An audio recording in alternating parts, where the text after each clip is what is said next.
are going to present our mini projects, which is dynamic of a simple system design. And our design will be related to Ferris wheel. So here are all the group 12 members. My name is Zhang Zijian and my matrix number is 231520.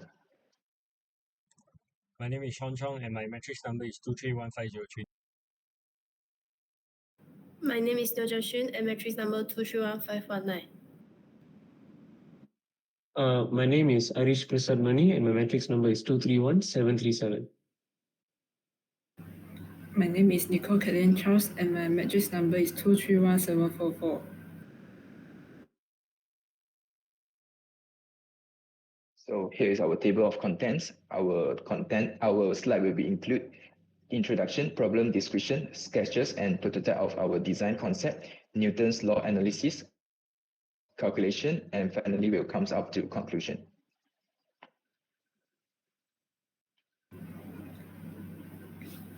Okay, so now I will introduce our project.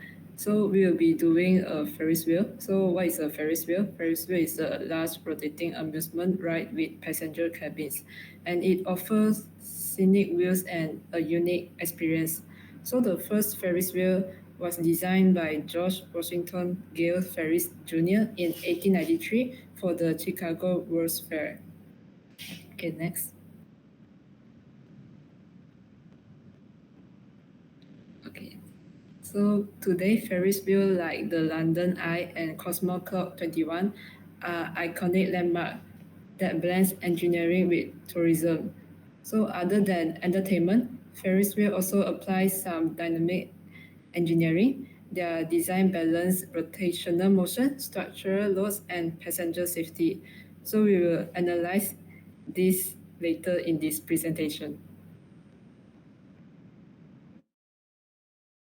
All right, next moving on to problem description. So our objective is to analyze the dynamic behavior of the Ferris wheel system, which focus on forces acting on passengers at different points during rotations.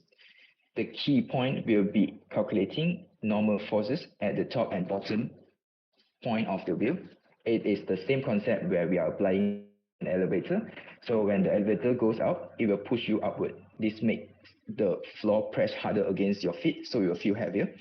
But when the elevator goes down, it doesn't push you up as strongly. So this will make you feel lighter, almost like you are being lifted off the floor a little. It's not that your weight changes, it's how much the floor pushes on you that is undergoing changes. So, and that's why you feel yourself lighter when going down. And we are using a free body diagram to illustrate our forces. And also we need to understand how these forces act passenger comfort, safety, and mechanical design. So the importance will be, we are going to ensure forces remain within safe and comfortable limits for passengers and support structural loads analysis for better mechanical design and control strategies.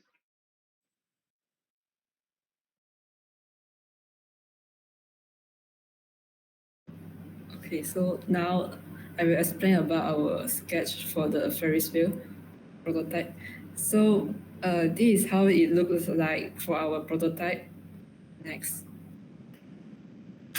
Okay, so as you guys can see, this is our prototype, and we use 54 ice cream sticks to make it, and 2 bottle cap as the passenger cabins.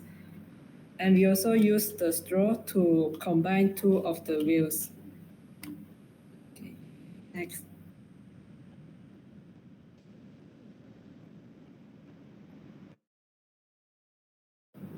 Next, we'll move on to the Newton's law analysis. The Ferris wheel moves with constant speed, but velocity still changes at different positions. As the Ferris wheel rotates at constant speed, there is no tangential acceleration. However, centripetal acceleration acts toward the center of the circle. This affects how heavy or light a passenger's wheel feels. Newton's second law of motion, which is the sum of vertical forces equals to mass times acceleration, is applied to determine the forces at the top and bottom position of the wheel. The free body diagram here is drawn to help visualize this difference more clearly.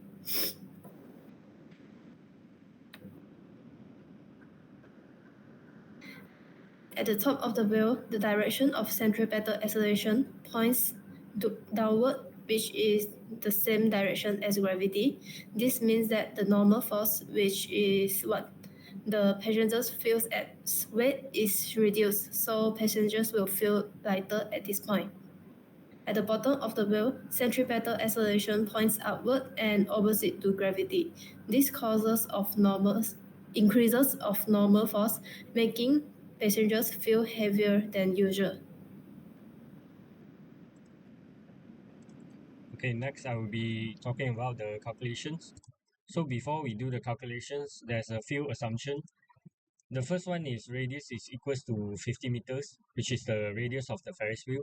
And the frequency of the Ferris wheel we put as 2 RPM.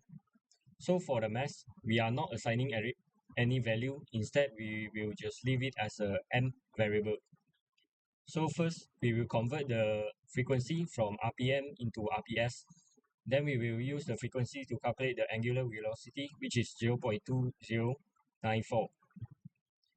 Next, we will calculate the centripetal acceleration, which we multiply the omega square by radius, and we get 2.1925. Next, we will calculate the normal force at the top of the cabin and the bottom of the cabin, where we get 7.6175 for the top of the cabin and 12 for the bottom of the cabin. Next. So by comparing the normal force we obtain with the gravitational force, we get that at the top of the wheel, the ratio is 0.78. It means that passengers feel lighter at this point, which is about 0.78 times the normal weight. Whereas at the bottom, it is 12.0025, and it is 1.22 times of the normal weight, so the passenger will feel heavier at this point.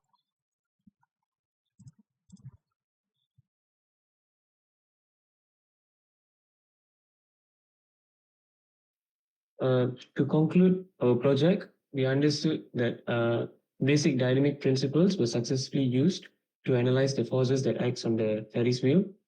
And by examining the rotating system of the Ferris wheel, we were able to analyze the changes of the parent weight and forces that were experienced by the passengers in different positions. And to support the theoretical answer, we have built a simple prototype. And by using, as mentioned earlier, ice cream sticks, plastic straws, rubber bands, and mineral bottle caps, and sketches and free body diagrams of the Ferris wheel were done from both top and bottom positions to strengthen our understanding. And there were also calculations that made, and couple assumptions were also made. The result shows that the passenger feels lighter at the top, which is 0.8 times the actual weight, and heavier at the bottom, which is 1.22 times the actual weight due to the direction of the centripetal acceleration. And the difference between the apparent weight is also shows the importance of taking these forces into consideration when we are designing a Ferris wheel. Next. To reflect a bit about our project, we've learned that teamwork was an important factor. And we also successfully divided the task equally based on our strengths and contributed effectively to learn from each other at the same time. And we have also studied that free body diagrams and calculations that helped us understand the concepts like centripetal force and force directions. And this gives us a clear image of how physics plays a very important role in our daily life and designing something like Ferris wheel, which is very, very important. And this project also gave us an opportunity to think like an engineer, such as determining balance forces like speed, passenger comfort, safety, and limits of the dynamic system. Thank you. All right, that's all from us. Thank you.